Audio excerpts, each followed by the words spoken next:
Hey everyone, welcome back. Today I'm taking you inside a key Senate hearing where I press top military leaders on the U.S. Indo-Pacific Command and our forces in Korea. The big question, how ready are we to deter China, defend Taiwan, and maintain America's strength in the Indo-Pacific? I asked about a key point from last year's National Defense Authorization Act. U.S. policy is to prevent a fait accompli, China seizing Taiwan before America can respond. Forward-positioned U.S. forces are crucial. They deter aggression and ensure rapid response. Lieutenant Hawley, please. Thank you, Mr. Chairman. Thank you both for being here. Admiral, it's good to see you again. Thanks for your time a couple of days ago. I want to start with something that the NDAA from last year says, Section 1247 in particular. It says that it's the policy of the United States to maintain the capacity of the United States to resist a fait accompli that would jeopardize the security of the people on Taiwan. And the NDAA also defined that term, fait accompli, to mean the resort to force by the People's Republic of China to invade and seize control of Taiwan before the U.S. can respond effectively. Tell us why it's important for the United States to be able to respond quickly in order to prevent a fait accompli. Thanks, Senator. Certainly where our forces are positioned, again, a number forward, but much in reserve on the west coast of the United States. Credible combat power placed forward has an extremely valuable deterrent value. A, it can respond with speed. B, it's operating in the area and can rehearse. And ultimately, there's no better training than operating in the space you would fight in. And I just want to underline what you said there about the necessity for our forces to be postured forward. Combat credible forces postured forward. That's what will enable us to respond quickly. Have I got that right? Have I understood your testimony correctly? Yes, sir. Very good. Next, I turn to Taiwan's defenses. RAND analyst Dave Ochmanek says Taiwan needs asymmetric capabilities, smart mines, mobile missiles, air defense, and reconnaissance to create a porcupine effect. These make Taiwan too tough for China to swallow. That's why I've introduced the Armed Taiwan Act, authorizing $3 billion annually for these defenses. Let me ask you this. We recently heard from a RAND analyst, Dave Ochmanek, who's written that Taiwan, in his view, ought to prioritize asymmetric defenses like the following. Here's a non-exhaustive list. Smart mines, anti-ship missiles that are deliverable from mobile launchers, mobile short-range air defense missile systems, and distributed reconnaissance and communication systems. Why, in your view, why are asymmetric defenses and capabilities so important for Taiwan to be able to deter Chinese aggression? Thanks, Senator. Again, a defense-in-depth mindset and model that can deliver. We've heard many cases, the defense of Taiwan being described as a porcupine.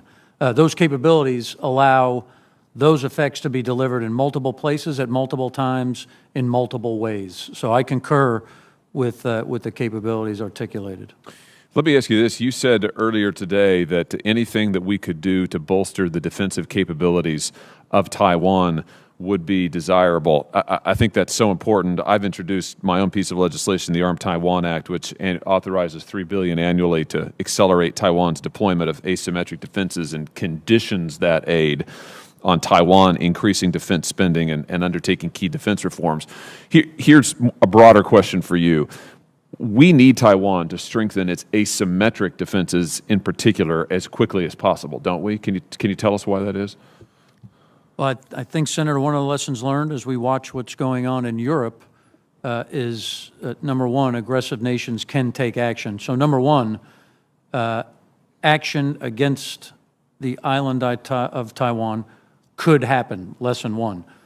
Lesson two, there needs to be a readiness level as soon as possible. And for that reason, is it fair to say that it is critical for Taiwan to keep increasing its defense spending and to continue to implement defense reforms in order to achieve that sort of porcupine state that you were talking about earlier? Yes. Taiwan must move quickly. Europe shows that aggressive powers can act suddenly. Taiwan needs readiness now. Waiting isn't an option. That means spending more and making asymmetric defenses work. It's about preventing a crisis before it starts. I asked about our military assets, attack submarines, carrier strike groups, high-end munitions, and ISR. The concern, if these are used in Europe, they're not available for the Pacific. I wanted to be sure Indo-Pacific Command isn't losing what it needs to deter China. The Admiral said nothing's been stripped away so far. Let's talk a little bit about some of the physical capabilities that you're going to need in PACOM in order to deter China. And I'm thinking of things like attack submarines, carrier strike groups, high-end munitions, air-breathing ISR. The thing about all of these physical capabilities is that they can only be used in one place at one time. Am I right about that? It's fair to say? I would say in some cases, there are certain domains that capabilities could be brought to bear very quickly.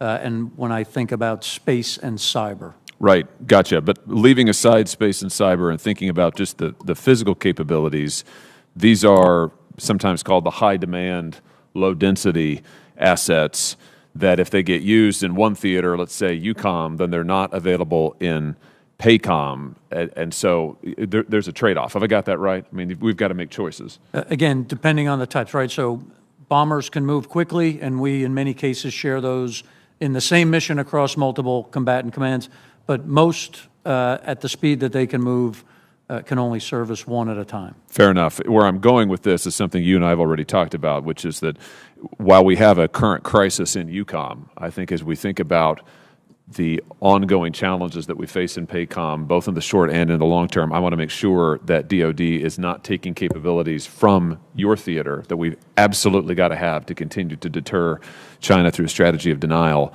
and using them in other theaters, unless, of course, they're backfilling in some way. So if you want to comment on that, go ahead. If you don't mind, Senator, Please.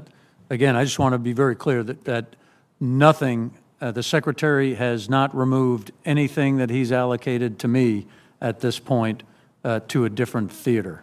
I asked about the upcoming 1242 report from Indo-Pacific Command. This report details the resources needed to maintain deterrence in the Pacific. Congress must fully fund these requirements. The Admiral stressed, these aren't wish lists but necessities to keep America's advantage. Very good. If I could, just one more question, Mr. Chairman, and it's about the Admiral's upcoming 1242 report. Just give us a sense, Admiral, and as we anticipate that report, and without commenting on the specifics yet because it's not out, but how important will it be for Congress to fully fund the requirements that you have listed in that report in order to do your job of deterrence in PACOM? Sir, I think what I would say is, the committee and the Congress has tasked me to provide those requirements. I think I'd leave the legislations and the legislating up to this team. What I would do is just thank you for your focus on the Indo-Pacific Command, and I look forward to being able to deliver you those requirements. America's ability to deter China and defend Taiwan depends on speed, posture, and readiness for both nations. This hearing made clear, we can't afford delays or resource gaps. The stakes in the Indo-Pacific couldn't be higher. Thanks for watching. Don't forget to like, subscribe, and share.